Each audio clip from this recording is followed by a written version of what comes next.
Started. Hi all, welcome to my place of what helps me get going during the pandemic. You know, Father Mike came up with this brilliant idea the other day and swayed both Father Bob and myself, and I've encouraged him to come out from behind the camera, so you'll get to see him tomorrow. I'm in the kitchen. You all know I love church. You all know I love liturgy. You all know I love the scriptures. You know I love all the stuff that goes along with that. I said, but the next place that I find myself in comfort, if you will, is the kitchen. So welcome to the Rectory Kitchen if you haven't seen it. It's a place of creativity, enjoyment, and a little frustration because just before the cameras came up, the butter, which I'm melting, blew up. So I've just cleaned the microwave again. So now it's done. I'm planning to make you a springform cheesecake, classic cheesecake. Father Bob loves it. Father Michael never not has a piece. And of course, I enjoy it myself. Basic cheesecake, easy whatever. Found the recipe back in the early 90s. You make it the basic, then you can add whatever it is to it. Just like the scriptures and just like the liturgy, we add to it every time we come to it. Something's new, something's different. I do bake, I do cook. I'm pretty precise for the most part, but with this cheesecake, I've done it so often, I kind of don't even use measurements. But I'm going to give you the measurements as you go along, as you start it. Springform pan. I sprayed it with that bake stuff. There it is, the pan, baking stuff, whatever, so it doesn't stick. And I cover it with aluminum foil because sometimes the butter leaks out. I know most cheesecakes are supposed to be in a water bath. I don't do a water bath. For me, that's too much work. Water baths help bake it more evenly so that the top doesn't crack. But here's Father John's secret. I put sour cream on top of it, so I don't care if it cracks. It covers it all up. So part one is preparing the crust for it. Of course, graham cracker crumbs, basic, standard, about a cup of that.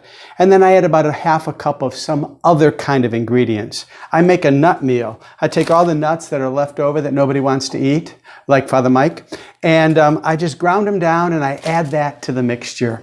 I add a little cinnamon, maybe a teaspoon, maybe two. I add about a quarter cup of sugar, mix it all together. And of course, then the melted butter, which you're seeing the melted butter in a clean state. The rest of it is inside the microwave because I didn't finish cleaning that yet. And of course, you all do this, I'm sure, at home. You just kind of mix it all together. Okay, mix it all together so it comes together in kind of a mealy form and we're ready to go. Now, it's not a classic baking show, so I don't have one already in the oven, as Father Michael pointed out to me already. So I'm just going to do this one and put it into the springform pan. I like a springform pan because when you take off the spring form, you've got a pretty presentation. In the pan, you kind of just shoot it up and then just pat it in as best as you are possible, whatever, so that you've got a nice crust. I don't go up the sides. A lot of people do. I like mine neat and organized, as you all know. I don't have a label on it, but in my head, it is. Pat it in the oven. This is what you call, baking trivia, blind baking. So I'm baking in the oven for 5 minutes. 5 minutes so that it sets up, so that when you do take it out of its springform pan and out of the base, you can lift it up and it comes well and it's pretty.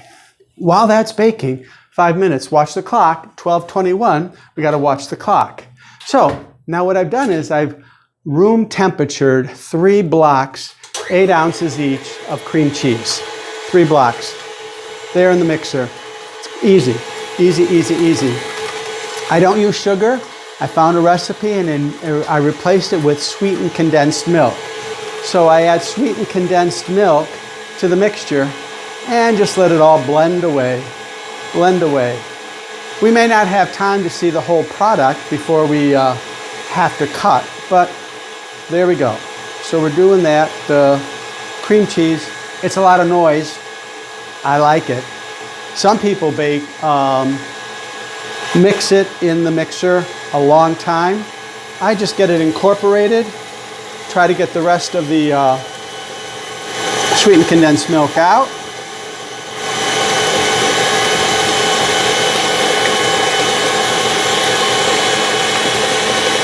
I love this stand mixer, by the way, the KitchenAid stand mixer. It's wonderful. You can walk away. It has no problems doing its thing while you're walking away. I have a recipe where you have to actually whip the ingredients for 10 whole minutes in this thing on high speed. And there you go, high speed. I'm not doing this one on this one. Pretty well together. Stop, unlock, you know, mix it down because you want it all to be in there. And it's pretty. It gets pretty and it smells like cream cheese and sweetened condensed milk. Back in. A little bit more. I always want a sous chef, someone to clean up after me, but I have to do it myself. Okay, so there it is. It's all incorporated and nice. Father Michael's making me a gesture. By the way, I could be your sous chef. So then 4 eggs. They're already at room temperature as well. 4 eggs. Incorporate them in. 4 eggs. They're large. 3. Oh, I put all 4 of them, by the way. So they're in there, and now we're going to mix them up. Nice. Gets it all incorporated. 12:24. We've got a couple more minutes. We're doing this well. What else am I missing? Lemon juice. Citrus always brightens everything up. So a shot of 1, 2 shots of lemon juice, just to give it a nice little oomph, little citrus. So that goes back over there. And the last ingredient that goes in is some flour. You want to bind it together. This does sound scriptural, doesn't it? Like Jesus is our bind together. So then I don't want the flour everywhere. 1/4 cup flour and mix it in. And there you have it. 12:25. What time did we start? I think we said 12:21, didn't we? So, okay. Who's watching? Who's listening? That's it. Okay. Again, open it up. Get it all in. I usually put the timer on because I wander around and do other things while I'm doing this. And there's the batter. One more little hit at it. Isn't it fun? The things that get you going.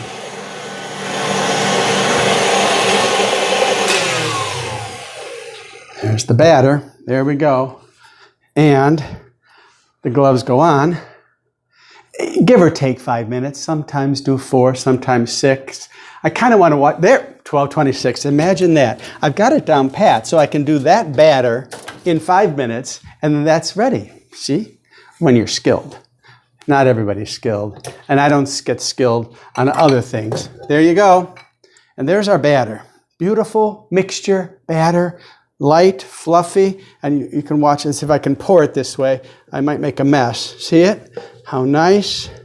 And then it goes in the blind baked crust. I got to turn it this way because my arm doesn't work that way. And there you go.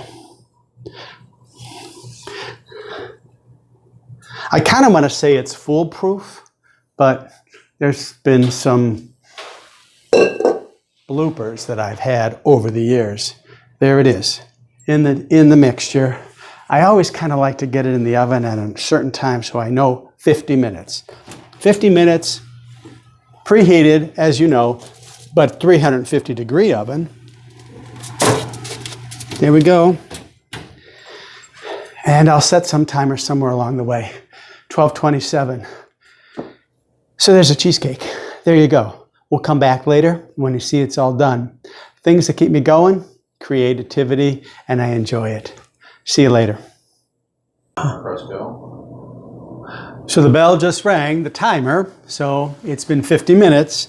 So here we go. And there it is. A little brown on the top and sunken in the middle. But again, not a big deal because we're covering it with sour cream. Okay, oven closed. There we go. These things, the mapines. There we go. container of sour cream. I took it out and stirred it up a little bit. And we're just going to take it and place it on top of the cake and spread it around once it's all on there.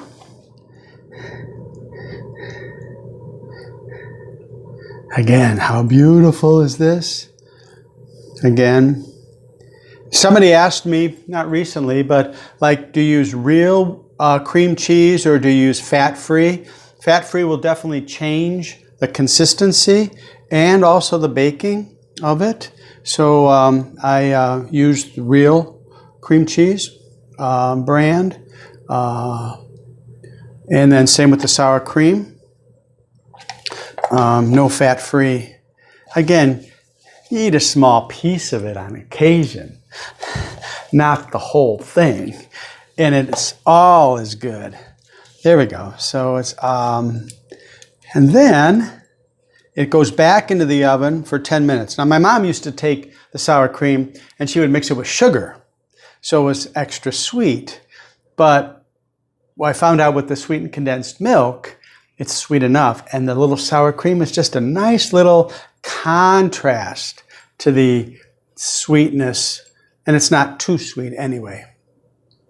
There we go. Get it to the edge.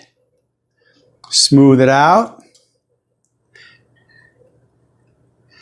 There we go.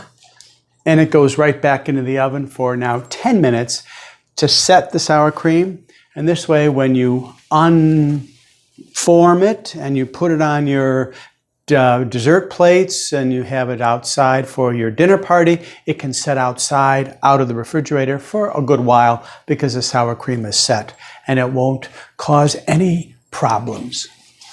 Back in. Same temperature, 350. 10 more minutes. See you then. And now we're back. The timer's up, oven's off, and the cheesecake gets to come out. There we go. There we go. The sour cream is set. And now we let it sit and cool. I pull the paper back a little bit. Let it sit here for a few minutes. And then eventually I'll get to the refrigerator. And then we can decorate it. And then Father Bob, who's behind the camera, you don't see him, he's kind of like salivating and waiting. Can we taste it now? Can we taste it now? No, we kept a couple of hours to cool it off. So thanks everybody for joining us. Have a great day.